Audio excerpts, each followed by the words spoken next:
तर हा एक छोटासा प्रवास. आता इथून पुढे येतो अभ्यासाकडे. मी तुम्हाला सांगतो. आता एक गोष्ट तुम्ही बिलकुल डोक्यात फिट ठेवा की जर तुम्हाला अभ्यास करायचा आहे ना, तर तुम्ही जिथं आलेले आहे तिथल्या गोष्टीवर विश्वास ठेवा. सरांचं मला माहीत आहे काय आहे. तर सर जे मॅथ शिकवतात, सरांचा दावा मॅथसाठी नेहमी एक राहिलेला आहे माझ्यासमोर असताना. तो म्हणजे कोणता, की माझ्यासारखं संपूर्ण डिस्क्रिप्टिव्ह पॅटर्नमध्ये किंवा संपूर्ण थेअरी देऊन मॅथ कुणी आहे का तर मला दाखवा. सिलेबस मेन्शन करतात तुमच्यासमोर, बरोबर नाही का. आणि एक गोष्ट लक्षात घ्या की तुम्ही ज्यावेळेस एखादी बॅच लावता तर त्यावेळेस बॅच लावल्यानंतर हे गोष्ट समजून घ्यायची का त्या एका महिन्यामध्ये 2 महिन्यामध्ये तुम्हाला काहीच समजणार नाही आहे. तुम्हाला समजण्यासाठी संपूर्ण सिलेबस कंप्लीट करणे आहे आणि त्यानंतर तुम्हाला डिसाईड करणे आहे की असं काय झालं आहे, बरोबर नाही का. कारण तुम्ही त्या एका महिन्यामध्ये तुमचं काहीच होत नाही. हां, म्हणून तुम्ही जेव्हा इथे पोहोचता तर त्या सिलेबसला पाहून, सर्व गोष्टी पाहून तुम्ही ह्या गोष्टी जज केल्या पाहिजे का बा आपल्याला जर कधी चांगलं मॅथ आलं पाहिजे. आणि मॅथचा विषय तुम्हाला माहिती आहे सर्वात जास्त मॅथच तुमच्या परीक्षेत येते ना. 25 मार्क तर पक्के आहे, पण कधी कधी तर काही पोलीस भरतीच्या बॅचला तर मी हे पाहिलेलं आहे की 70, 75, 50 मार्काचं मॅथ आलेलं आहे ना. आलेलं आहे का नाही आलं आहे? आलेलं आहे ना. मग मॅथचं तुम्ही ते महत्त्व समजून घ्या. आणि जोपर्यंत तुम्हाला थेअरी येणार नाही ना तोपर्यंत तुम्हाला ट्रिक कधी काढता येणार नाही, हे लक्षात घ्या. हां, ट्रिक कधी काढता नाही. तुम्ही जेव्हा मागं लागता ना ह्या सर्व गोष्टीच्या, तुम्हाला ज्यावेळेस त्याच्यामधलं बेसिक समजणार नाही ना तोपर्यंत तुम्हाला त्या मॅथच्या संदर्भात ट्रिक तुम्ही स्वतःही काढता नंतर, लक्षात घ्या. ज्यावेळेस, बरोबर नाही का सर, मॅथ जेव्हा पूर्ण समजेल ना तुम्हाला तेव्हा ट्रिक तर स्वतःही सांगतात, सरही सांगतात, पण तुम्हाला तेव्हा समजेल जेव्हा तुम्ही संपूर्ण त्याला कच काढाल त्याच्यातला. आणि कच हा जो असतो संपूर्ण थेअरीनिशी असतो. आणि सरांचा दावा तोच असतो नेहमी का तुम्ही अशाच पद्धतीने स्पष्टीकरण असत मॅथ पहा कोणता येतं. पटलं नाही का. आणि हे जर तुम्हाला समजून घ्यायचं असेल ना तर तुम्ही ह्या एका महिन्यामध्ये 2 महिन्यामध्ये नाही समजू शकणार ते मॅथमध्ये काय आहे. तुम्हाला त्या संपूर्ण कालावधीमध्ये बसून पाहावं लागेल, तुम्हाला समजून घ्यावं लागेल. हे कोण्याही विषयाबद्दल आहे, एका कोण्या विषयाबद्दल नाही. कारण जनरली मुलांचा ट्रेंड काय राहिलेला आहे का पहिले 1-2 महिने बॅचमध्ये बसतात आणि कोणतीही बॅच असतो ते मधात सोडून देतात. विषय जीकेचा सोडला तर चालून जाईल, मराठी व्याकरणचा सोडला तर चालून जाईल, इंग्रजी आणि मॅथ मराठी सोडण्यात काही फायदा आहे का? समजेल का? नाही समजणार. हां, म्हणून सांगत आहे की ह्या गोष्टी तुम्ही चांगल्या पद्धतीनं करण्याचा प्रयत्न केला पाहिजे का व्यवस्थित पद्धतीनं कसं समजून घ्याल. कारण सर जे आहेत मी जेव्हा पाहिलं आहे सरांना तर सर तुमच्यासाठी मी जेव्हा सोबत होतो तेव्हा किती मेहनत करत होते हे मला माहीत आहे. कुठून प्रश्न काढत होते. ह्या ज्या नोट्स तुमच्यासाठी बनवलेल्या आहेत ना ह्या नोट्स काही अशाच नाही बनल्या. ह्या नोट्सचा पुरावा माझ्यासमोर बनलेल्या आहेत त्या नोट्स. हां, तर म्हणून सांगत आहे की याच्यामध्ये ह्या तुमच्या ज्या नोट्स म्हणजे आज जर कधी फक्त पुस्तकाला नाव टाकायचं आहे घाटोड सर म्हणून, समजते का तुम्हाला. हां, त्याला एकत्रित करणं आहे आणि म्हणणं आहे का बा अंकगणित ते बुद्धिमापन चाचणी स्वप्नील घाटोड सर असं करणं आहे. हे फक्त तुमच्यासाठी आहे, माझ्यासमोर काढलेलं आहे. हां, किती पुस्तक कलेक्ट केले, किती त्याच्यामध्ये स्वतःच्या कॉन्सेप्ट टाकल्या ह्यासुद्धा मी पाहिल्यात. म्हणून बाकी ठिकाणी काय असं देखाव्यासारखं नाही आहे, बऱ्याच ठिकाणी देखाव्यासारखं आहे.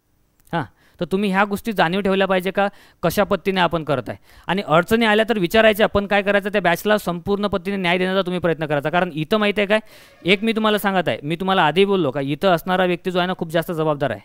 कारण इथं बसत असताना तुमच्या करिअरसोबत खेळल्या जाते हे तुम्हाला समजतही नाही. तुम्ही आज नौके आहे, तुम्हाला मी सांगत आहे इथं जेव्हा जो व्यक्ती समोर येईल ना त्याच्यात जर प्रामाणिकपणा नसेल तर तुम्ही डुबले म्हणून समजा. हां, हे गोष्ट खरं आहे. कारण आम्ही जेव्हा सुरुवात केली होती माझ्या जीवनातले पहिले 2 वर्ष गेले. 2 वर्ष का गेले, समोरचा व्यक्ती वाईट होता म्हणून नाही गेले, पण आम्हाला त्या कालावधीमध्ये जेवढा सिलेबस शिकून द्यायला पाहिजे होता तेवढा सिलेबस नाही शिकवला. कारण मी तुम्हाला काय म्हटलं की पहिला 1-2 वर्ष तुमच्या जीवनातला खूप महत्त्वाचा आहे ना, त्या कालावधीमध्ये जर तुम्ही संपूर्ण सिलेबसमधून जर कधी गेले ना तर तुम्हाला खूप जास्त फायदा होईल. हां, पण जर तुम्ही त्या इथं व्यक्ती कसा आहे हे तुम्हाला कधीच माहीत नसते. आणि इथला व्यक्ती जर तुम्हाला माहीत नाही ना तर तो व्यक्ती तुमच्यासोबत काहीही करू शकते. इथं व्यक्ती खूप जास्त जबाबदार आणि नैतिक पाहिजे तर तुमचं जीवन योग्य आहे. नाही तर तुमचं जीवन कुठून टर्न होईल तुम्हाला केव्हा माहीत पडेल माहिती आहे का, 1-2 वर्षांनी माहीत पडेल. नंतर तुम्ही त्या व्यक्तीच्या नावानं बोटं मोडाल, लक्षात घ्या.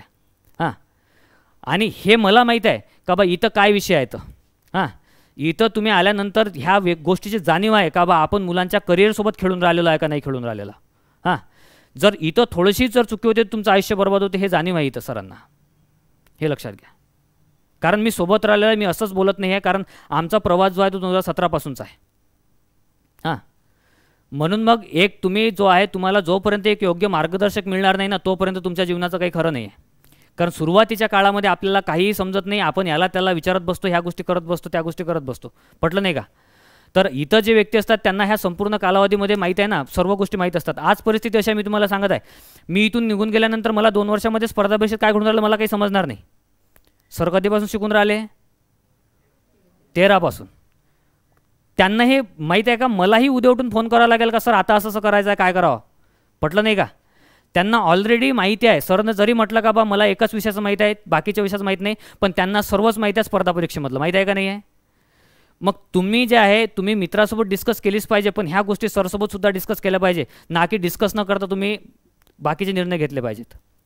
कारण तुम्ही तुमच्या आयुष्याबद्दल जे कळवळा इथल्या व्यक्तीला राहणार आहे, शिक्षकाला राहणार आहे, सरांना राहणार आहे ना, तो बाकी कोणाला राहणार नाही आहे. हां, म्हणून ह्या गोष्टीची खूप चांगल्या पद्धतीने जाणीव ठेवायची, व्यवस्थित मॅथ लक्ष ठेवायचं. मॅथबद्दल मला सरांचं माहीत आहे, मेहनत माहीत आहे सरांची किती आहे तर.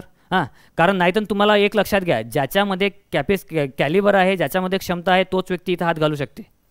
मॅथ विषय आहे सरांचा. सरांनी तुमचं हे सांगितलं आहे का त्यांना? हां, पटलं? सरांचं तुम्हाला टीचिंग माहीत आहे? टीचिंगबद्दल तुमचा काही वाद? हां, सरांचं तुम्ही जर कधी बॅकग्राऊंड पाहिलं टीचिंगबद्दलचं ते लय वेगळं आहे. हां, कोणाची ताकद नाही आहे, ज्याची फॅकल्टीसुद्धा नसून आज मॅथला हात घालणे कोण घालते? कोण घालते? हां, आणि सस्टेन पहा किती दिवसापासून आहे. कोरोनामध्ये बाकीचे जे काय परिस्थिती झाल्या ते हे तुम्हाला माहीत नाहीत. हां, सस्टेन आहेत कारण मुलं भेटायला प्रॉब्लेम कधी गेले नाही. बाकीच्यांना उभं केलं, स्वतः कोणाच्या भरोशावर उभं नाही झाले. बरोबर आहे सर? हां, ह्या गोष्टी तुम्हाला माहीत नाहीत कारण ह्या आम्ही जवळून पाहिल्या. आज अमरावतीमध्ये असे अनेक क्लासेस आहेत का जे उभे आहेत, स्वतःच्या सरांपेक्षा स्वतःचं नाव मोठं करतात.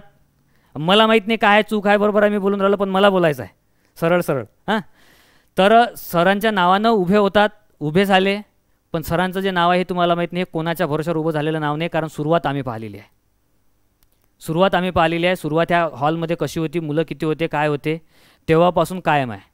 आणि हे मी तुम्हाला सांगत आहे, गॅरंटी देऊन सांगत आहे की तुम्हाला ह्या गोष्टीचं महत्त्व समजो चाहे नाही समजो, पण माझा सरांना नेहमी एक शब्द राहिला आणि आज तुमच्यासमोर बोलतो, हे अकॅडमी जे आहे ना आयुष्यभर सस्टेन राहणार आहे. ह्या अकॅडमीला कोणीही कोणत्याही प्रकारचं काहीच होणार नाही, कारण येथे जे आहे सरांचा नैतिकता आणि सरांना जे मुलांच्या प्रती वाटते आहे ह्या गोष्टी जाण मला चांगल्या पद्धतीनं आहे. हां, तर ह्या गोष्टी तुम्ही लक्षात ठेवायच्या. म्हणून मार्गदर्शन घेत असताना माहिती आहे का, फक्त मॅथचंच नाही तर बाकीच्या गोष्टीसुद्धा सर तुम्हाला सांगतील. तर अशा ज्या परीक्षेमध्ये ज्या आहेत ना, त्या परीक्षेच्या दृष्टीने सर्व गोष्टी तुम्ही समजून घेण्याचा प्रयत्न केला पाहिजे. हां, आणि शिकत असताना मॅथला जे आहे ना, कारण बघा पोलीस भरतीवाला आमचं MPSC सारखं मॅथ नाही तुमचं. आम्हाला जरुरी नाही आहे की आम्ही संपूर्ण मॅथ एक स्टेप बाय स्टेप शिकून घेतलं पाहिजे, बरोबर नाही का? आम्हाला जरुरी नाही, कारण आम्हाला प्रश्न कोणते येतील आम्हाला फिक्स आहेत प्रश्न. आम्हाला ब्लड रिलेशन एक प्रश्न आहे, आम्हाला ब्लड रिलेशनच करणं आहे. हां, आम्हाला सिलोइझम एक प्रश्न आहे, आम्हाला सिलोइझमच करणे आहे. आमचे फिक्स प्रश्न आहेत. आणि आमची परिस्थिती अशी आहे की आमचा जो 1 तासाचा पेपर राहतो ना, त्या 1 तासामध्ये आम्हाला मॅथ सॉल्व करायला फक्त 1 घंटा मिळतो. 1 घंटा म्हणजे 10 मिनिट मिळतात एका घंट्यामध्ये, फक्त 10 मिनिट मिळतात. 10 मिनिटामध्ये 15 क्वेश्चन सॉल्व करणं हे कोणाच्या बच्ची गोष्ट नाही आहे, होत नाहीत कोणाच्यानं. आमचा मॅक्झिमम वाटेम त्याच्यामध्ये 10-12 राहतो, त्याच्यापैकी आम्ही 7-8 बरोबर आणतो, हे आमची कंडिशन. आणि त्या 7-8च्या भरोशावर आम्ही काय करतो, आमची प्रिलिम काढतो. लक्षात घ्या, तुमचं असं नाही आहे. तुम्हाला जर कधी पेपरमध्ये मार्क आणायचे असेल ना, जे कोणते पोलीस भरती सरळ सेवा करणारे पोरं असतील, MPSC वाल्यांचा विषय थोडासा वेगळा पकडा की पोलीस भरती आणि सरळ सेवा करणारे जे पोरं असतील, तर त्यांना हे गोष्ट एक कन्फर्म आहे की त्यांना एका सिक्वेन्सनंच मॅथ शिकावं लागेल. जोपर्यंत मॅथचं तुम्हाला संपूर्ण स्ट्रक्चर बेसिक समजणार नाही तोपर्यंत तुम्हाला मॅथचे क्वेश्चन सॉल्व करता येणार नाही, कारण तुमची काहीच गॅरंटी नाही कोणता क्वेश्चन येणार पेपरमध्ये. तर बरोबर नाही का? मग याच्यासाठी तुम्हाला अशा ठिकाणी जाऊन पोहोचणे आहे का ज्याचा तुम्हाला संपूर्ण जो आहे पायासहित शिकवला जाते. एक जो पोर्शन असतो तो संपूर्ण पुढच्या प्रकरणाचा बेस असतो, बरोबर नाही का? आणि त्या गोष्टी जर तुम्हाला खूप चांगल्या पद्धतीने थेरॉटिकली जर समजून सांगितल्या जात असेल, संपूर्ण थेअरी देऊन समजून सांगितल्या जात असेल, तरच तुम्ही त्या पुढच्या गोष्टीला काय करू शकता, स्वतःच्या पद्धतीने टॅकल करू शकता, बरोबर नाही का? तर ह्या गोष्टी इथं होतात हे मला माहीत आहे. पटलं का तुम्हाला? तर म्हणून मग माहीत आहे का, मॅथला असं ओव्हरव्ह्यू घेण्याचा प्रयत्न. आणि ते हे गोष्ट लक्षात घ्या, तुम्ही बऱ्याच वेळा काय करता, ते यूट्यूबच्या मागं लागतात. सुरुवातीच्या लेवलला यूट्यूबच्या मागं नका लागत जाऊ, बरोबर नाही का सर? हां, हे माझा विचार मी तुम्हाला सांगत आहे. जेव्हा आपल्याला डोकंच नाही आहे तर तेव्हा आपण त्या यूट्यूबमध्ये आपण शोधून राहिलेलो आहोत, हे योग्य आहे का बरोबर आहे, अयोग्य आहे का अयोग्य आहे याचा विचार करा. आपल्याला अक्कल केव्हा येणार आहे, मी तुम्हाला पहिलेच म्हटलं, आपल्याला डोकं येणार आहे इथून 1 वर्षानं 2 वर्षानं, जेव्हा तुम्हाला आवश्यकता पडणार नाही. तुम्ही डायरेक्ट सरांना भेटायला आले एखाद दिवशी का सर माझा रिझल्ट आला. पटलं का? हे तुमच्यासोबत गोष्ट होणार आहे केव्हा, इथून 1-2 वर्षानं. आणि 1-2 वर्षानंच तुम्हाला हेही समजते का यूट्यूबवरचा कोणता कंटेंट उचलायचा, तोपर्यंत तुम्हाला कळत नाही. म्हणून एका ठिकाणी आल्यानंतर पहिले तुम्ही त्या शिक्षकाच्याच भरोशानं शिक्षकाच्याच आधारानं गेले पाहिजे. ते जे सांगतात त्याच गोष्टी तशा पद्धतीनं केल्या गेल्या पाहिजे. मॅथच्या संदर्भात असो का इतर कोणत्याही विषया संदर्भात असो, मी पर्टिक्युलरली मॅथ संदर्भातच बोलत आहे असं मला म्हणायचं नाही. कळून राहिलं तुम्हाला? म्हणून सध्या ज्या गोष्टी आपल्याला समजत नाहीत त्या गोष्टीमध्ये हात न घालता आपल्यावर फक्त डोकं तुमचं क्लिअर असलं पाहिजे. डोकं असं क्लिअर असलं पाहिजे का बा आपलं या कालावधीमध्ये फक्त एवढंच करायचं, याच्या व्यतिरिक्त डोक्यामध्ये तिसरं आणायचं नाही. ह्या गोष्टी सहज बोलून राहिलो. बघा, काही जणांना पटेल, काही जणांना नाही पटेल, याच्याबद्दल वाद नाही, कारण तुमचा माझा अनुभव या क्षेत्रामधला अलग अलग असेल कदाचित काही गोष्टीबद्दल. पटलं नाही का? पण एक गोष्ट आहे का, काही गोष्टीची बेसिक स्ट्रक्चर आहे, ते गोष्ट तुम्हाला समजून घ्यायची आहे. सुरुवातीच्या काळामध्ये ज्या गलत्या आम्ही केल्या त्या गलत्या करायच्या नाहीत. हां, आम्हाला समजत नव्हतं आमच्या वेळेस, तेव्हा खूप मोठे सोर्सेस उपलब्ध नव्हते. आज खूप मोठे सोर्सेस उपलब्ध आहेत, हे माहिती आहे तुम्हाला? बरोबर. आज अमरावतीमध्ये क्लासेस तेवढे उपलब्ध आहेत चांगले चांगले. हां, तर म्हणून सुरुवातीला काय करायचं, सुरुवातीला ते यूट्यूबच्या मागं याच्या मागं त्याच्या मागं धावायचं नाही, किंवा हा जे सांगते तो जे सांगते, काही गोष्टीचे प्लॅन नेहमी बदलवायचे नाहीत. ह्या गोष्टी लक्षात ठेवा. या कालावधीमध्ये तुम्हाला काय करणे आहे, या कालावधीमध्ये तुमची बॅच सुरू आहे आणि फक्त बॅचच्या स्वरूपात तुम्ही मेहनत केली पाहिजे. कारण मग नंतर तुम्हाला ॲटोमॅटिक समजेल काय करायचं आहे. मॅथची बॅच सुरू आहे, त्या मॅथच्या बॅचमध्ये तुम्ही तेवढंच केलं पाहिजे जे सध्या बॅचमध्ये सुरू आहे. आणि असं होते, मी तुम्हाला सांगत आहे की मी मराठी व्याकरण जरी शिकवतो, इंग्लिश व्याकरण जरी शिकवतो, मी इंग्लिश व्याकरणची बॅच कधी केली नाही, कोण मराठी व्याकरणची मी बॅच केली आहे. आम्हाला मॅडम होत्या एक, आम्ही सोबतच होतो, तेथे मी मराठी व्याकरणची बॅच केली. एकच महिना मराठी व्याकरण केलं आणि एका महिन्यामध्ये संपूर्ण मराठी व्याकरण पाठ. कारण डोक्यामध्ये तिसरं नव्हतं ना, कारण मॅडमचं डोक्यात तेव्हा आम्हाला माहिती आहे का, कोणी पुस्तक सांगत नव्हते, तेव्हा आम्हाला बाकी कोणत्या गोष्टी सांगत नव्हत्या. आम्हाला फक्त एवढंच म्हटलं जात होतं का एवढं करावं लागतं, एवढंच परीक्षेत येतं, एवढंच पाठ कर. आम्हाला काही नाही, आम्ही बैलासारखे बिलकुल तेवढंच पाठ करत होतो. याचा बेनिफिट काय झाला, हे बेनिफिट हे असे बेनिफिट पोलीस भरतीवाल्यांना होतात. आज तुमची बॅच सुरू आहे ना, तुम्हाला जर रिझल्ट पाहिजे आहे, तुम्ही जर योग्य ठिकाणी, माहीत आहे तुम्हाला योग्य ठिकाणी आहे काय, तर तुम्हाला एक समजून घ्या की तेवढ्या कालावधीमध्ये जर तुम्ही मॅथ केलं किंवा तो विषय केला ना, तर तुमचा तेवढा विषय एकाच वेळेस कंप्लीट होतो. त्या विषयाला मग तुम्हाला डबल हात लावायची गरज पडत नाही, फक्त रिवाईज करावं लागतं. समजलं का? म्हणून एका वेळेस फक्त एकच गोष्ट करायची, सुरुवातीच्या एका वर्षात तर नक्कीच तेच गोष्ट करायची. लक्षात घ्या, ठीक आहे? तर असा तो भाग आहे. आणि आणखी जर कधी काही कोणाला प्रश्न असेल तर प्रश्नाच्या स्वरूपात विचारा, म्हणजे मग मला तुमच्यासोबत बोलता येईल. कारण हे गोष्ट प्रत्येक वेळेस कोणतीही गोष्ट एका वेळेस डोक्यात येत नाही. हां, सांगायला भरपूर आहे, एज्युकेशन संदर्भातही भरपूर आहे. जर आता टीचिंगच्या स्वरूपात असतो तर अशा अनेक गोष्टी तुमच्यासमोर सांगितल्या गेल्या असत्या. हां, पण जर कधी कोणाला काही प्रश्नाच्या स्वरूपात असेल ना, विचारा. काही अजिबात डोक्यात नको आणू, अभ्यासाबद्दल विचारा किंवा आणखी इतर गोष्टीबद्दल विचारू शकता, काही वाटत असेल तर.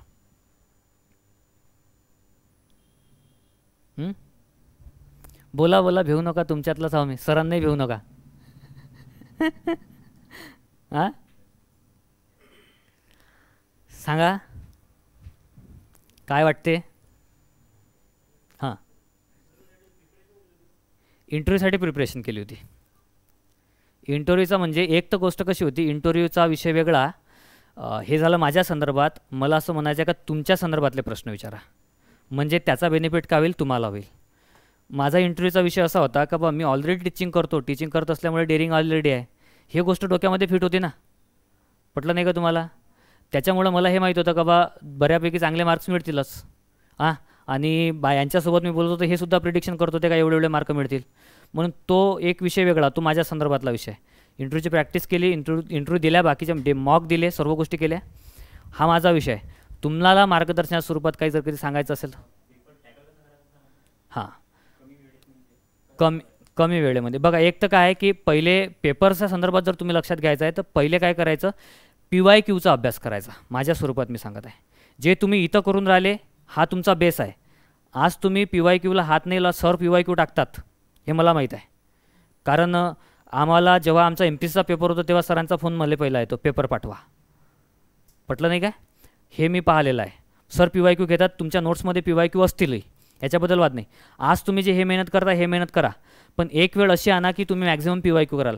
कारण आपल्याला जे आहे, आपण अभ्यास करतो आहे, आपण थेअरी करू, ह्या गोष्टी बरोबर आहे, पण आपल्याला तिथे ॲक्च्युअलमध्ये काय करायचं आहे, क्वेश्चन सॉल्व करायचे आहेत. डोक्याला जेवढी क्वेश्चनची सवय असेल ना, तेवढा जास्त आपला टाईम काय होतो, कमी होत जातो. आणि डोक्याला जर क्वेश्चनची सवयच नसेल तर तेवढा टाईम कमी होणे कठीण जाते. लक्षात घ्या. म्हणून मॅक्झिमम क्वेश्चनची जर तुम्ही प्रॅक्टिस केली, नेहमी माझा एक तुम्हाला सल्ला राहील, सर जे पेपर घेतात ते वेगळा, तो पेपर सॉल्व द्यायचा, तो पेपर करायचा. पण तुम्ही जर कधी रोज स्वतःच जर कधी एक पेपर सोडवला ना PYQ मधला, तर तुमचं इनडायरेक्टली काय होणार, डायरेक्ट पोलीस भरतीचा पेपर तुम्ही सॉल्व्ह करून राहिले. याच्यामुळे काय होते, काय ॲटोमॅटिक जे आहे पेपरचं मॅनेजमेंट होऊन जाते आणि पेपरचं मॅनेजमेंट होऊन तुमचा वेळ कमी होतो आणि तुम्हाला त्या गोष्टी काय होतात, पाठी होतात सॉल्व्ह केल्यानं. पटलं का? तर अशा पद्धतीने जर तुम्ही केलं तर तुम्हाला नक्कीच त्याचा बेनिफिट होईल. कारण आम्ही आमच्या प्रवासामध्ये मी ह्याच गोष्टी केल्या. मी एका विशिष्ट वेळेनंतर माहिती आहे का पुस्तकं वाचणंच बंद केले. सुरुवातीला मी पुस्तकं वाचले, सुरुवातीला आवश्यक होते. कारण सुरुवातीला का आवश्यक होते, कारण जर मला त्याच्यामधलं माहीतच नाही काही तर मला काय समजेल. पटलं नाही का तुम्हाला? मी कोरोनाच्या आधी जे आहे पुस्तकं वाचले, चांगल्या पद्धतीनं पुस्तकं वाचले. कोरोनाच्या नंतर मी फक्त आणि फक्त PYQ केले. मॅक्झिमम माझा वेळ जो PYQवर जात होता. आज तुम्ही इनिशियल लेवलला आहे, तुम्हाला पहिले थेअरीच करणे आहे हे आवर्जून लक्षात घ्या. त्याच्यामध्ये तुम्हाला थोड्याफार पद्धतीनं आपले प्रश्न कशी येऊन राहिले हे तुम्हाला फक्त चेक करत राहणं आहे. हां, मग हा अभ्यास करायचा आहे, तो फक्त काय करायचं तुम्हाला पाहणे आहे.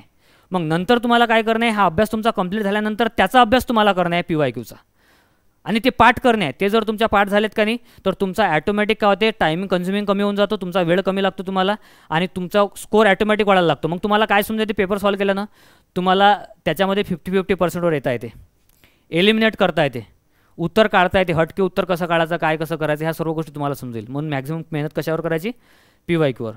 असं ट्राय करायचा का पोलीस भरतीच्या पेपरचा सेटच आपल्याकडे आहे. आणि एक नाही समजला तरी पेपर सॉल्व्ह करायचा, मार्काच्या मागं नाही लागायचं. नाही समजला तरी काय करून पाहायचा, एक पेपर सॉल्व्ह करून पाहायचा. आणि अडचण आल्या तर सर आहेतच, विचारायला काय प्रॉब्लेम आहे. पटून राहिलं का? हे तुमची योग्य मार्गानं मेहनत राहील. जे इथली मेहनत आणि वैयक्तिक तुमची मेहनत याच्यामध्ये दोघांमध्ये ॲडिशन होऊन जाईल. समजलं का? हा एक भाग लक्षात ठेवा. हां, तर याच्यामध्ये एक आणखी लक्षात घ्या की काय करायचं आपल्याला. जर तुम्हाला एकत्रित जर कधी गोष्टी करायच्या असतील, हां, बेसिक एक गोष्ट सांगत आहे मी तुम्हाला. जर तुम्ही जर ध्येय ठेवत असाल का बा आपल्याला सरळ सेवाही करायची आहे आणि MPSC वगैरे करायची आहे, बरोबर, असं सर्वांचं हे राहते. तर पहिली गोष्ट तुम्ही एक लक्षात घ्या की ज्यांना असं वाटत आहे की बा आपल्याला सरळ सेवा प्लस MPSC करायची आहे, त्यांनी एक गोष्ट क्लिअर करा. माझा हा नेहमी एक हट्ट असतो, मी आज बरं झालं सरांनी मला ते आठवण करून दिलं. स्वतःला आपण जेव्हा टॅग लावून घेतो का नाही एखादा, तो टॅग चुकीचा आहे की बरोबर आहे याचा तुम्ही विचार करा. मी म्हणतो सरळ सरळ चुकीचा आहे. हे सर्वात मोठी आपल्या जीवनातली चुकी आहे का आपण स्वतःला टॅग लावून घेऊन राहिलो का बा मी पोलीस भरती करतो, मी सरळ सेवा करतो, मी MPSC करतो, मी MPSCमध्ये फक्त PSI करतो, STI करतो आणि राज्यसेवा करतो. हे काय प्रकार आहे? हे समजून राहिला का तुम्हाला? ह्या गोष्टीचं गांभीर्य तुम्हाला आज नाही आहे. माझ्यासोबत एक माझे मित्र होते, ASO लागले. हे गोष्ट त्यांनी मला शिकवली, ते मला योग्य वेळेत शिकवली. आज मी अशा पद्धतीनं आहो, मी तुम्हाला सांगतो आहे. कारण हा टॅग काय प्रकार आहे तुम्हाला, हा टॅग असा तुम्ही स्वतःला जेव्हा टॅग लावता का नाही तेव्हा तुमचं तुम्ही विश्व काय करता, कमी करून घेता. तुम्ही त्या डबक्यातल्या मेंढक्यासारखे होऊन जाता, समुद्रातल्या माशासारखे व्हा ना. विश्व ठेवा आपल्यासमोर. म्हणजे मला हे म्हणायचं आहे की जेव्हा मला हे समजलं की मला हे कसं म्हणायचं आहे का बा आपण स्पर्धा परीक्षा देऊन राहिलो, समजून राहिलं, आपण काय देऊन राहिलो, स्पर्धा परीक्षा. मग स्पर्धा परीक्षेमध्ये फक्त सरळ सेवा येते का? स्पर्धा परीक्षेमध्ये फक्त MPSC येते का? स्पर्धा परीक्षेमध्ये फक्त PSI येते का? येते का ह्या सर्व गोष्टी? स्पर्धा परीक्षा म्हटल्यानंतर काय येते, सर्वच गोष्टी येतात. आणि ज्यांना वाटत आहे का आपण सुरुवातीच्या लेवलला आपल्याला स्टेबल व्हायचं आहे पायावर, आपली बेसिक गरज काय पहिले नोकरी, आणि ज्यांना वाटत आहे का सुरुवातीच्या लेवलला आपल्याला स्टेबल व्हायचं आहे पायावर, त्यांनी एक समजदारी पहिले काय करायची, त्यांनी समजदारी एकच करायची का बा मॅथ, रिजनिंग, इंग्लिश, मराठी हे विषय पक्के ठेवायचे. हां, कुठंही. अरे मी तुम्हाला सांगत आहे, माझा जर PSI मध्ये मला एवढे जर कधी मार्क नसते ना, मी यावर्षी तलाठीने दिला, मी यावर्षी बाकी सरळ सेवेचे पेपर नाही दिले. मी गॅरंटी दाव्यानं सांगतो, आज मी खोटं हे बोलत नाही किंवा मी अहंकारानं बोलत नाही, मी दाव्यानं सांगतो आज मी त्याच्यातल्या कोणत्याही रिझल्टमध्ये असतो. कारण मी जेव्हाही मी सरळ सेवेचे पेपर दिले ना तेव्हाही मला माहिती आहे का 80+ मार्क आले, 100पैकी कमीत कमी 80 राहिले. कशाच्या भरोशावर? Math, reasoning, इंग्लिशच्या भरोशावर. समजून राहिला का मला काय म्हणायचं आहे? मग असा टॅग नका लावून घेऊ. तुम्ही असे असले पाहिजे व्हर्सटाईल का तुम्ही कोणतीही परीक्षेमध्ये तुम्हाला त्यामध्ये मिळवू शकले पाहिजे. आमची कंडिशन तशी होती. माझी कंडिशन तशी का होती, कारण माझं इंग्लिश मराठी ऑलरेडी चांगलं होतं आणि मॅथमध्ये मला थोडाफार घोळमेळ मला जमत होता. हां, अशी माझी कंडिशन होती. त्याच्यामुळे मला सरळ सेवेमध्ये मार्क पडायचे आणि मेन फोकस माझा कुठे होता, MPSCमध्ये. पण MPSCमध्ये मी अजूनही सांगत आहे, मी टॅग लावून अभ्यास कधी केला नाही. मी तुम्हाला हे दाव्यानं म्हणताय का मला PSI बनायचं असं कधी ठरलेलं नव्हतं. समजलं का? मला DYSP बनायचं असंही कधी ठरलेलं नव्हतं. मला फक्त एक ग्रुप बी पासूनचा जॉब पाहिजे होता, हे खरं होतं फक्त. हां, म्हणून असा टॅग लावू नका. तुम्ही एकत्रित अभ्यास करण्याचा प्रयत्न केला. आणि जे लोक सामान्य आहेत ना, ज्यांना असं वाटतं आहे का बा आपली लेवलच सुरुवातीपासून इथून होऊ शकते, तर माझा प्रत्येकाला एक सजेशन आहे की सुरुवातीला आल्यानंतर आहे ना पहिल्या 6 महिन्यामध्ये आहे ना इंग्लिश मराठी मॅथ करून घ्या. ॲटलिस्ट बॅचेसच्या आधारे करून घ्या. समजलं का? आणि 3 सब्जेक्ट हँडल करायला प्रॉब्लेम नसतो दिवसात. 3 सब्जेक्ट म्हणजे खूप कमी झाले. 3 सब्जेक्ट खूप कमी झाले, लक्षात घ्या. तेवढे सब्जेक्ट हँडल करता येतात. हे जेव्हा 3 सब्जेक्ट तुमचे होतात ना तेव्हा उतरा MPSCमध्ये. इथं तुमची पोलीस भरती क्लिअर आहे, इथं तुमची MPSC क्लिअर आहे, इथं तुमच्या बाकीच्या एक्झामसुद्धा क्लिअर आहे. पटलं का? आज डोक्यामध्ये एक गोष्ट इथून फिट करून जा की हे जर तुम्हाला वाटतं असेल का बा आपण एखादा स्वतःला टॅग लावून आपण अभ्यास करू, तर हे पूर्णपणे चूक आहे. टॅग लावून अभ्यास करायचाच नाही. आपण कॉम्पिटिटिव्हची तयारी करताय, एवढा स्वतःला टॅग लावा, परीक्षा कोणतीही द्या, ॲटलिस्ट महाराष्ट्राची. पटलं नाही का? कोणतीही परीक्षा द्या आणि त्याच्यामध्ये चांगला परफॉर्मन्स काढण्याचा प्रयत्न करा. आणि परफॉर्मन्स येते पहिले 3 सब्जेक्ट चांगले ठेवा. फक्त इंग्लिश, मराठी, मॅथ, रिजनिंग हा विषय चांगला ठेवा. मॅथ रिजनिंगमध्ये तुम्हाला सांगत आहे की हे माझाही एक तुम्हाला सांगत आहे, माझी एवढी तयारी नसूनसुद्धा मी एक वेळा मॅथ रिजनिंगमध्ये तलाठीचा पेपर दिला लास्टवाला, मला 24 मार्क आले होते. तो विषय तुमचा हातचा आहे, फक्त तुम्हाला करणे एक वेळ मेहनत. पटलं नाही का? इंग्लिशची तुम्ही किती मेहनत करा, मला माहिती आहे तेवढे मार्क आणत नाहीत तुम्ही. समजतच नाही ना तिथं वाचताना वेळेवर काय म्हणायचं आहे अर्थ. तर हे हातात तरी आहे, हे समजते. मेहनत फक्त किती वेळा करावं लागते? एक वेळा करावं लागते. समजून राहिलं काय? म्हणून काय करा, हे 3 सब्जेक्ट आहे ना पहिले प्रायमरी लेवलला तुम्ही जर करत असाल ना तर तुम्ही खूप समजदार आहे, खूप समजदार आहे. कारण मला माहिती आहे स्पर्धा परीक्षेमध्ये येणारा पोरगा हा काही आमदाराचा नाही आहे, खासदाराचा नाही आहे. बरोबर ना? 90% पोरं हे ज्यांच्या घरी काहीही नाही आहे, ज्यांचे आईवडील एकदम गरीब आहेत त्यांचे आहेत. 10% असा वर्ग आहे का त्यांचे स्वतः आईवडील त्यांना म्हणत आहे का जा MPSC कर, पैसा मी पुरवतो. हे 10% आहेत मोजण्याजोगते. म्हणजे याचा अर्थ असा आहे का त्या 90%ला पहिले गरज कशाची आहे? कशाची आहे? नोकरीची आहे. कशाची आहे? नोकरीची आहे. आणि हा वर्ग जर कधी समजदार असेल तर त्याने जर कधी सुरुवातीला इंग्लिश मराठी जर कधी पहिले 5-6 महिने जर कधी केला आणि मग नंतर जर कधी खूप चांगल्या पद्धतीनं बाकीच्या गोष्टीमध्ये जर कधी हात घालण्याचा प्रयत्न केला, गरजेनुसार मी बोलत आहे, सल्ला समजून घ्यायचा माझा काय. माझा सल्ला कशानुसार आहे? गरजेनुसार आहे. ज्याला वाटतंय का बा नाही मला इकडे जायचंच नाही, तर हात कशाला लावणार? जसं मला वाटतं तर मला इकडे जायचंच नाही, मी कशाला हात लावणार? मी जिंदगीत नव्हता विचार केला ना मला पोलीस भरतीमध्ये जायचं आहे, मी हात नाही लावला कधी. पण आपल्याला माहिती आहे का बा आपली गरज तशी आहे, आपल्या क्षमता तशा आहेत, तर गरजेनुसार त्याने काम केलं पाहिजे का त्याने सुरुवातीला आपली इंग्लिश मराठी मॅथ रिजनिंग हा विषय कंप्लीट केला पाहिजे. इंग्लिशबद्दलसुद्धा असं डोक्यातून भीती काढून टाका. माझी तुम्हाला सांगत आहे की तुम्ही जेवढी तुमची मेहनत आहे ना तेवढी MPSC करणाऱ्याची मेहनत नाही आहे. हां, पटलं काय? तुम्ही हे स्वतःला जेव्हा कमी करून टाकता त्याच्यामुळं प्रॉब्लेम होतो. इंग्लिशही विषय सहज होतो. जर तुमच्या पोलीस भरती करणारे किती जण आहेत? बरं, MPSC करणारे किती जण आहे? हात लंबे करा. MPSC करणारे. बरं, ठीक आहे. एक लक्षात घ्या, आता पोलीस भरती करणारे जास्त आहे ना, पोलीस भरती करणारे जेवढे मेहनत करतात ना तेवढे MPSC वाले करतही नाहीत. हे मान्य आहे का तुम्हाला? तेवढे करत नाहीत. तुमचा प्रॉब्लेम आहे मानसिकतेचा. जर त्यांनी सिलेबस बदलून याच्यामध्ये इंग्लिश टाकलं तर मग सोडाल का पोलीस भरती? सोडणार नाही. करणार का नाही करणार? मग स्वतःचे तुम्ही काय करता? स्वतःच्या हाताने स्वतःचे पंख कापता. हां, हे तुम्हाला मी सांगत आहे पोलीस भरतीवाल्यामध्ये एवढी क्षमता आहे कारण त्यांच्या ऑलरेडी माहिती आहे काय मॅथ रिजनिंग आणि मराठी हा विषय एवढा चांगला असतो जेवढा माहिती आहे काय MPSC करणाऱ्यावाल्याचाही नसतो. असतो का नसतो? असतो ना. हां, तर तुम्हाला फक्त माहिती आहे का व्यवस्थित पद्धतीने समजून घ्यायचं आहे. तुम्ही बाकीच्या परीक्षांमध्ये सुद्धा हात घालून काय करू शकता? खूप चांगल्या पद्धतीनं स्कोअर करू शकता. आज तर तुम्हाला सांगत आहे, एक लक्षात घ्या, पोलीस भरतीवाल्यांनी बाकीच्या एक सरळ सेवावाल्यांनी एक गोष्ट आणखी समजा. सरांनी जसं म्हटलं ना की गट ब कट इकडेपर्यंत सांगा, राज्यसेवापर्यंत सांगा. तुमच्या पुढे आता पोलीस भरती निघाली बरोबर, फॉर्म भरणं सुरू आहे बरोबर. हे पोलीस भरती कधी होईल? ऑक्टोबर नोव्हेंबर असं समजा का बा ह्या वर्षी होईल. इलेक्शन आहे आता या वर्षात. तुमची पोलीस भरती नेक्स्ट टाईमला कधी होईल याची गॅरंटी सांगा बरं मला तुम्ही. बरोबर ना? बरोबर ना? म्हणजे जेव्हा दुसरं सरकार बसेल त्या दुसऱ्या सरकारचे जेव्हा शेवटचे 2 वर्ष राहतील ना तेव्हा पोलीस भरती निघेल.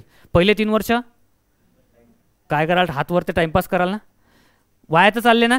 MPSC वाल्याचं कसं आहे दरवर्षी काही ना काही निघते ना. 1 जागा निघो, 2 जागा निघो, 3 जागा निघो, निघतात का नाही निघत? आज तुमच्या समोर एक खूप मोठी सुवर्ण संधी ठेवतो बरोबर. MPचा सिलेबस बदलला बरोबर. सिलेबसमध्ये पूर्व परीक्षेमध्येच माहिती आहे का 21 ते 22 25पर्यंत मॅथ रिजनिंग चाललं. मॅथ रिजनिंग कितीपर्यंत चाललं? 25पर्यंत मॅथ रिजनिंग चाललं. हे मी तुमच्यासमोर बोलत आहे. गट ब आणि गट क पूर्व परीक्षा हे भाग लक्षात घ्या. मेन्सचा सुद्धा आवाका वाढला, पण पहिले मी तुम्हाला सांगत आहे पूर्व परीक्षेबद्दल. पूर्व परीक्षा तुमची निघाली का नाही, तुम्ही त्या क्षेत्रामधली तुमची भीती खतम होऊन जाते. आता तुमची पूर्व परीक्षा कशी निघेल? यावर्षी क्लर्कच्या जागा 7000 निघाल्या माहिती आहे तुम्हाला. क्लर्कच्या जागा 7000 निघाल्या. ज्यानं विचारही नव्हता केला जिंदगीत आपण MPSCमध्ये पूर्वपरीक्षा करू, त्याची पूर्वपरीक्षा निघाली, कारण 17 मार्कावर कटअप लागला. 19 मार्कावर कटअप लागला. किती मार्कावर लागला? 19 मार्कावर कटअप लागला. आणि इथून पुढे कारण आपल्या MPSCकडे महाराष्ट्राच्या प्रत्येक डिपार्टमेंटच्या क्लर्क भरण्याचे डिपार्टमेंट कोणाकडे दिला आहे? MPSCकडे दिला आहे. म्हणजे कमीत कमी इथून पुढे MPSCमध्ये क्लर्कच्या जागा किती राहतील माहिती आहे का? 1000, कमीत कमी 1000च्या वर. 1000 मी तुम्हाला लय कमी आकडा सांगितला. कमीत कमी 1000 क्लर्क राहत जातील, 1000च्या वर क्लर्कच्या जागा निघत जातील. आणि त्याच्यामध्ये मॅथ रिजनिंग किती आहे? 25 मार्काचं. बाकी जीकेचा तुम्ही थोडाफार अभ्यास करूनच राहिले. बरोबर आहे. म्हणजे जाऊन 1000 जागेचा कटअप जाईल किती? 30 जाईल, 35 जाईल. बरोबर नाही का? 30-35 मार्क तुम्ही माहिती आहे का तशी तिथे जाऊन बसले. व्यवस्थित सेन्सिबली जर कधी पेपर सोडवला, व्यवस्थित तुम्ही जर कधी MPSCच्या पेपरचा जर कधी अभ्यास केला का नाही, तर 35 मार्क तुम्ही मजाकमध्ये घेऊन येता. कारण हा आमचा अनुभव आहे. मी तुम्हाला सांगत आहे, मी बिगर अभ्यास करताही 40च्या वरती मार्क घेऊन येतो. हां, म्हणजे तुम्हाला हा पोलीस भरती तुम्हाला करायचा आहे, ते तुमचं ड्रीम आहे, हे गोष्ट ठीक आहे. परंतु तुम्ही त्या ड्रीमच्या नादामध्ये बाकीच्या संध्या का सोडून देता? पटलं का? म्हणून मग काय करायचं तुम्हाला, की तुम्ही जर आता प्रयत्न केला ना थोड्याफार पद्धतीनं, तर तुम्ही त्याच मॅथ रिजनिंगच्या भरोशावर तुम्ही काय करू शकता. कारण मागच्या वेळेस ह्या ज्या आहेत ना, ह्या 19 मार्कावरचा कटअप लागला, पोलीस भरतीवाल्यांनी ज्यांनी सर पेपर काढले त्यांनी मॅथ रिजनिंगच्या भरोशावर काढला. हे माहिती आहे ना तुम्हाला. कारण MPSC GK तुमच्या थोडंफार डोक्याच्या ओढून जाते ना, पण मॅथ रिजनिंग समजते. कारण मॅथ रिजनिंग जेव्हा मेन्सचं मॅथ रिजनिंग याचं गट कचं, आता गट क गट ब एकत्र झाली, पण गट कचं तुम्ही जर कधी मेन्सचं मॅथ रिजनिंग पाहिलं आणि पूर्वचं आता ज्या पद्धतीनं मॅथ रिजनिंग आलं ते जर कधी पाहिलं, तर ते सेम पोलीस भरतीच्या पॅटर्नमध्ये आहे. सेम पोलीस भरतीच्या पॅटर्नमध्ये आहे. आणि गेल्या 1-2 वर्षामध्ये MPSCनं जे मॅथ रिजनिंग टाकलं ते सोपी टाकलं आहे. कठीण कशाला टाकते माहिती आहे का? STIला. मला STIचा पेपर एवढा कठीण आला तर मॅथ रिजनिंगच्या स्वरूपात. मला जर तो पेपर मॅथ रिजनिंग सोपी जर आलं असतं तर मी आज STI सुद्धा असतो. मग हे तुम्ही समजून घ्या का त्या मॅथ रिजनिंगच्या भरोशावर तुम्ही प्रिलिम काढू शकता. 25पर्यंत ते मॅथ रिजनिंग जातं. 22 मार्काचं मॅथ रिजनिंग मागच्या वेळेस आलं होतं. हां, त्याच्या भरोशावर तुम्ही करू शकता. थोडाफार तुमचा काय याचा अभ्यास आहे, हां GKचा तुम्ही अभ्यास करूनच राहिले, तर हे एक संधी तुम्ही स्वतःजवळ ठेवा. कारण त्या संधीच्या स्वरूपात तुम्हाला काय होणार आहे, की तुमची एक दुसरा ऑप्शन तुमच्यासमोर क्रिएट होईल. कारण माझं एक मत आहे, मी लक्षात घ्या काय आहे, माझ्या घरी जिंदगीत काहीच नव्हतं. मला मागं जायला पर्याय नव्हता. मागं जर कधी गेलो असतो तर पहिलेच अंधार आहे, त्यापेक्षा पुढे चालत राहणं होतं. मला निघालो उजेडात, अशी कंडिशन होती. पण जीवनामध्ये एक गोष्ट केली ते म्हणजे कोणती, की ऑप्शन्स कमी नाही ठेवले. जो जीवनात ऑप्शन्स कमी ठेवतो कारण त्याला जीवनात फ्रस्ट्रेशन येईल. बरं लक्षात घ्या, तुम्हाला जर जीवनात फ्रस्ट्रेशन नाही आलं पाहिजे, टेन्शन नाही आलं पाहिजे, याच्यासाठी तुम्ही तुमच्या जीवनात ऑप्शन्स क्रिएट करून ठेवणं खूप जास्त आवश्यक आहे, ज्याला आपण B प्लॅन म्हणतो. मी B प्लॅन नाही, माझ्याकडे B, C अशा D पर्यंत प्लॅन होते. सरळ सांगत आहे तुम्हाला. म्हणजे कसं की MPSC मी करून राहिलो तर प्रॉपरली ह्या भाग वेगळा. बरोबर. एक म्हणजे काय, तर माझ्याकडे टीचिंग होतं. बरोबर. मी उद्या उठून इथे आलो असतो तर मला पोटापुरतं मी कमवू शकलो असतो, काही प्रॉब्लेम नाही. तिसरी गोष्ट, माझं D.Ed झालेलं तर शिक्षक भरतीचा ऑप्शन होता माझ्याकडे.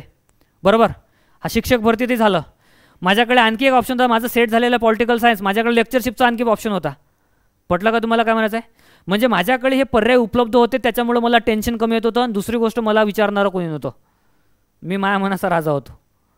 पटलं काय? कारण मला कोणी पैसे, माझी परिस्थिती अशी होती का सुरुवातीचा जो काढला आम्ही, तो स्वतःच्या भरोशावर काढला, कष्ट करून काढला. म्हणून फॅमिलीतली कोणाची ताकद नव्हती का मग मला असं विचारलं का हा काय करून राहिला काय नाही. माझ्या पाठीमागं काही विचारेल, कारण सहकार्य काय नाही तर विचारण्याचा अधिकार कोणाला आहे? बरोबर नाही काय? तर अशा ऑप्शन जर तुम्ही क्रिएट करून ठेवले का नाही, आणि तुम्ही बेसिक काय करता, सरळ सेवा करणारे, तुमचे फकं कापून टाकता, परं कापून टाकता. ऑप्शन्स ठेवा. जर ऑप्शन्स ठेवाल का नाही तर तुमच्याकडे उपलब्ध राहतील संधी, आणि त्याच्यामधून कुठंही तुमचं जमेल. मग नंतर ड्रीमच्या पाठीमागं धाव ना. सुरुवातीला जर कधी आपली परिस्थिती खाण्याची नाही आहे, आपल्याला माहीत आहे का आपल्याला घरून पैसे येणार नाही आहे, तेव्हा जर कधी आपण आपलं जर कधी गरज सोडून जर कधी ड्रीमच्या मागं धावतो असतो तर आपण बरोबर कुराला का चूक कुरायला असतो, तर तुम्ही विचार करा. समजून राहिलं ना? म्हणून बेसिक आपल्या माणसानं जर सुरुवातीला गरजेप्रमाणे जर कधी चाललं तर त्याचं नक्कीच काय होणार आहे, कमी वेळेमध्ये व्यवस्थित होईल. मग नंतर ड्रीम फॉलो करा, असं मला म्हणायचं आहे. म्हणून मग पोलीस भरतीला पकडू नका, पोलीस भरतीला पकडा सोडू नका, परंतु त्या पोलीस भरतीच्या आधारावर असा विचार करण्याचा तयारी ठेवा का बा आपल्याला याच्या व्यतिरिक्त असा एखादा ऑप्शन्स कोणता ठेवता येईल का ज्याच्यामुळे आपण होऊ शकते आपलं. तर हा तुमच्या हा तुमचा एक खूप मोठी संधी आहे MPSC क्लर्क. समजलं का? कमीत कमी जागा किती निघणार आहेत? 1000 जागामध्ये लागणं मी तुम्हाला सांगत आहे, बिगर अभ्यासाचे गेलं तरी लागते. फक्त तेवढा वेळ गेला पाहिजे तुमच्यावरून, तेवढा वेळ गेला पाहिजे.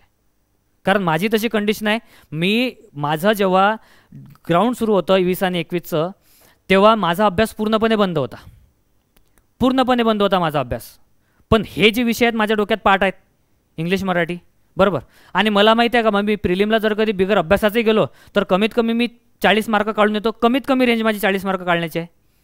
मी त्याच 22च्या पेपरला माझा सुरुवातीला 49 स्कोर होता, कटून माझा 42 स्कोर झाला. अभ्यास काहीच नाही, बंद. जो जुना होता तोच. एक वेळ पा कशी येते मला तुम्हाला हे सांगायचं आहे. सुरुवातीला जेव्हा तुम्ही स्वतःला तपवता का नाही, मग त्यानंतर तुमच्यावर परिस्थिती काय ते हे तुम्हाला समजतही नाही. माझा ग्राउंड सुरू असताना माझा जो आहे क्लर्कचा रिझल्ट पुन्हा 22च्या सुद्धा माझा क्लर्कचा आणि टॅक्सचा रिझल्ट पुन्हा, कारण माझं 22मध्ये माझं 20ची ॲड होती, माझी PSIची ॲड कोणती होती 20 आणि 21. 22मध्ये माझी अभ्यास नसताना सुद्धा अभ्यास पूर्णपणे बंद होता, फक्त माझा अभ्यास जो रुजला आहे तोच होता. त्या 22मध्ये माझा टॅक्स आणि क्लर्कसुद्धा रिझल्ट, त्याच 22मध्ये माझा राज्यसेवा प्रिलिमसुद्धा रिझल्ट. 23मध्ये तर अजिबात अभ्यास नव्हता, पूर्ण आउटडेट झाल्यासारखा प्रकार होता, तरी मी 49 मार्क घेऊन आलेलो होतो. आणि 49 मार्क घेऊन माझा कटून मार्क झाले होते 42. अभ्यास न करता सिच्युएशन बघा काय आहे ती एक वेळ, कारण सुरुवातीला मी तपवलं तेवढं आहे. हां, दुसरा विषय असा झाला का जेव्हा मेन्सला उतरलो ह्या गटकच्या पुन्हा, मी याच्या आधी मी तुम्हाला सांगत आहे, मी 21च्या 20च्या 21च्या 22च्या दोन्हीच्या क्लर्क टॅक्सला होतो. मार्क्स मला एवढे होते का ओपनच्या पोरापेक्षा ओपनचे मार्क होते मला. मी ज्या लायब्ररीमध्ये अभ्यास करतो त्या लायब्ररीमध्ये फक्त एकच मुलगा माझ्या पुढे मार्क आले होता. हां, मी टायपिंगला नाही गेलो, मी एक वेळ टायपिंगला गेलो, मला टायपिंग जमली नाही, कारण टायपिंग आम्ही टायपिंगचा प्रकार म्हणजे वेगळा आहे आमचा. आम्ही ते टायपिंग तुम्हाला माहीत नाही, सांगता येत नाही, आम्ही घेतलेलं टायपिंग आहे. हां, तर मग टायपिंग मला जमली नाही, कारण ग्राउंड करतो तर ग्राउंड करून मला बाकीच्या गोष्टी जमतच नव्हत्या. हां, तर ग्राउंड करून त्या बाकीच्या गोष्टी जमत नव्हत्या, त्याच्यामुळे मग काय झालं की टायपिंगमध्ये अडचणी आल्या. पहिल्या वेळेला टायपिंगला गेलो, टायपिंग जमलीच नाही. माझ्या बाजूला पोरगी होती, ते टायपिंग मारून बसली होती. मी तिला विचारले झालंय काय म्हटलं तू याला, कारण मला काही समजलंच नाही हा प्रकार काय होता आता. ते म्हणे झालंय. तिथं तर मला हे नव्हतं समजायला का रू कोणत्या बोटावर आहे, माझी कंडिशन अशी होती. मग ते टायपिंगला गेलो, त्या टायपिंगमध्ये फेल झालं. फेल म्हणजे काय, ते टायपिंगच कॅन्सल झाली पहिली. डबल संधी भेटली, इंग्लिश मराठी दोन्ही टायपिंगला होतो, डबल संधी भेटली. डबल संधी भेटल्यानंतर मग त्यांनी ती कॅन्सल केली, डबल टायपिंगला गेलो. दुसऱ्या वेळेला मी तुम्हाला सांगत आहे, दुसऱ्या वेळेनं सुद्धा मी टॅक्सला आणि क्लर्कला होतो. मला मार्क खूप चांगले होते. मी जर थोडासा अभ्यास केला असता तर टॅक्समध्ये मी लागलोही असतो. पण माझा प्रॉब्लेम काय होता, टायपिंगचा. 21च्या आला मी मुंबईला होतो. 21च्या टायपिंगला डबल जेव्हा जावं लागलं तेव्हा मी मुंबईला होतो. त्याच दिवशी माझी टायपिंगची स्किल टेस्ट होती. मी टायपिंगला गेलो नाही, मी रूमवर बसून राहिलो मित्राच्या. म्हणजे हे सांगण्याचा मी मोठेपणा नाही, माझा उद्देश समजून का काय आहे. एक वेळ आल्यानंतर काय होते, ही वेळ आज तुमच्यावर आहे. इथून 2 वर्षांना तुमची परिस्थिती काय असेल ना हे तुमच्या हाती आहे. हां, ठीक आहे ना. मग ते टायपिंगला मी 21च्या टायपिंगला मी गेलो नाही. टॅक्स तिथं क्लर्क वगैरे इंग्लिश मराठी दोन्ही गेला. 22ला टॅक्स आणि क्लर्क होता, गेलो नाही, टायपिंगला गेलो नाही. आज 23ला कंडिशन अशा पूर्ण अभ्यास नसून सुद्धा जेव्हा मेन्सला उतरलो तेव्हा मेन्सला मला 114 मार्क्स आले. आणि मेन्सचा कटअप किती कमी येण्याची काही गॅरंटी नाही, पण मी ते करणार नाही आहे. सिच्युएशन सांगायची आहे का, शिरो अभ्यास असूनसुद्धा इंग्लिश मराठी हा माझा विषय आहे. मेन्सला मला तुम्ही कुठेही उतरवलं तरी मेन्समध्ये मी मार्क काढून येतो. ही एक सिच्युएशन माणसाच्या जीवनात येते जेव्हा माणसाचा अभ्यास योग्य तऱ्हेनं असतो किंवा जेव्हा तो सुरुवातीला स्वतःला तपवतो. समजलं का? ठीक आहे ना. तर हे आज जी कमाई आहे ते मी आज जे तुमच्यासमोर उभा हो ना, माझ्या जीवनातले 2 सब्जेक्ट इंग्लिश आणि मराठी. बाकीचा अभ्यास मी ओव्हरऑल करतो. मी अभ्यास करत असताना माझ्या क्षमता कधीच वापरल्या नाही, जेवढ्या वापरायच्या तेवढ्याच वापरल्या. म्हणून आज हे तुमच्यापुढे संधी आहे का, तुम्ही जर हे 2 वर्ष व्यवस्थित पद्धतीने घालवले का नाही तर तुमच्या जीवनातला येणारा काळ जो आहे ना तो कमी वेळेमध्ये खूप जास्त पद्धतीनं तुम्ही कमी वेळेत किंवा कमी अभ्यासामध्ये खूप जास्त रिझल्ट काढाल. अशी सिच्युएशन माणसाच्या जीवनात येते एक वेळ. समजलं का? तर म्हणून आताच वेळ आहे जागण्याची. आता जर जागले नाही ना इथून 2 वर्षामध्ये सोडून जाल, हे पक्का आहे. हां, आणि ज्याच्याकडे सोडून जाण्याचा मार्गच नाही तर तो कधी सोडून जाणार नाही. आमच्याकडे सोडून जाण्याचा मार्ग नव्हता. वय वाढलं, कितीही वाढत असेल, काही वाढत असेल, कारण काहीच पर्याय नाही आहे.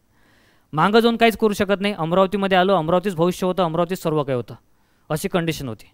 म्हणून ठरवा आता काय करायचं. तुम्ही जर हे 2 वर्ष अभ्यास चांगला केला तर मी गॅरंटी देऊन सांगतो, इथं बसलेला एकही पोरगा वापस जाणार नाही आणि एकही पोरगा बिगर लागल्याशिवाय राहणार नाही. MPSCमध्ये स्पर्धा परीक्षेमध्ये नोकरीवर लागते. फक्त तेवढा संयम पाहिजे आणि तेवढी एक टेक्निक पाहिजे की कशा पद्धतीनं अभ्यास करायचा, कशा पद्धतीनं पेपर सॉल्व करायचा. ज्याला ह्या गोष्टी समजल्या का नाही तो कधी वापस जात नाही. अशा त्या गोष्टी आहेत. आमच्या पाठीमागं काहीच नव्हतं, आम्हाला पर्यायच नव्हता मागं जाण्यात. पण एक सिच्युएशन अशी आली का रिझल्टच रिझल्ट गेले. आणि हे सिच्युएशन जेव्हा तुमच्यावर येईल ना, तुम्ही अजिबात मागं जाणार नाही. म्हणून ही गोष्ट आवर्जून लक्षात ठेवा की तुमच्या जीवनातला हा जो वेळ आहे, हा तुमच्या जीवनातला सर्वात महत्त्वाचा वेळ आहे. येथे जर तुम्ही कधी स्वतःला तपवलं तर तुमचा नंतर भविष्य जर राहणार आहे ते नक्कीच. आणि लागतात सर्वे, मी तुम्हाला सांगत आहे, हे आमच्या डोळ्यासमोरची उदाहरण आहे. आज मी लागलो, माझे दोन्ही मित्र दोन्ही मित्र 2 महिन्यानंतर पुन्हा इथे येतील आणि तुम्हाला मार्गदर्शन करतील. कारण 2 महिन्यानं ते MPSC क्लर्क लागणार आहेत. मार्कच ठेवले आहेत. पटलं का? 7,000 जागाईमध्ये जर कधी माणूस 90 मार्क घेऊन येऊन राहिला का नाही, 80 मार्क घेऊन येऊन राहिला का नाही, तो लागलेला आहे ना आज. पटलं का तुम्हाला? 7,000 जागा म्हणजे लयच मोठ्या झाल्यात त्या. 80 मार्कवालाही पोरगा लागणार आहे, मुलगी तर 70 आणि 60 मार्कावरही लागणार आहे. हां, मन म्हणतो का ह्या गोष्टी एक वेळेनंतर होतात. ॲटोमॅटिक रिझल्ट यायला लागतात. ॲटोमॅटिक तुम्ही कमी अभ्यास जर कधी केला तरी तुमच्या डोक्यामध्ये तो अभ्यास राहतो, पेपर सॉल्व होतो. असं ते राहील. आणखी सांगा काही विचारायचं असेल तर.